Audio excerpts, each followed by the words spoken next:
Jadi kawan-kawan, tak jauh daripada istana Damnah tadi atau replikanya, masuk ke depan itu tadi, sampai masuk ngesap ke dalam, saya terjumpalah namanya Lubuk Batang.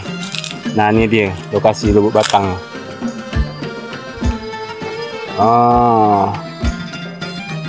Tahu kan? Jadi kawan-kawan, kalau nak tahu dari banyak lubuk, datang ke sini. Ini baru saya jumpa lubuk batang. Dekat sana kelak saya berjalan nyusuh lubuk ni sampai ke sana kita jumpa lagi lubuk. Tak salah saya, ujung sana tu namanya Lubuk Siluman. Entah macam mana bentuk lubuk siluman ni saya tak tahu.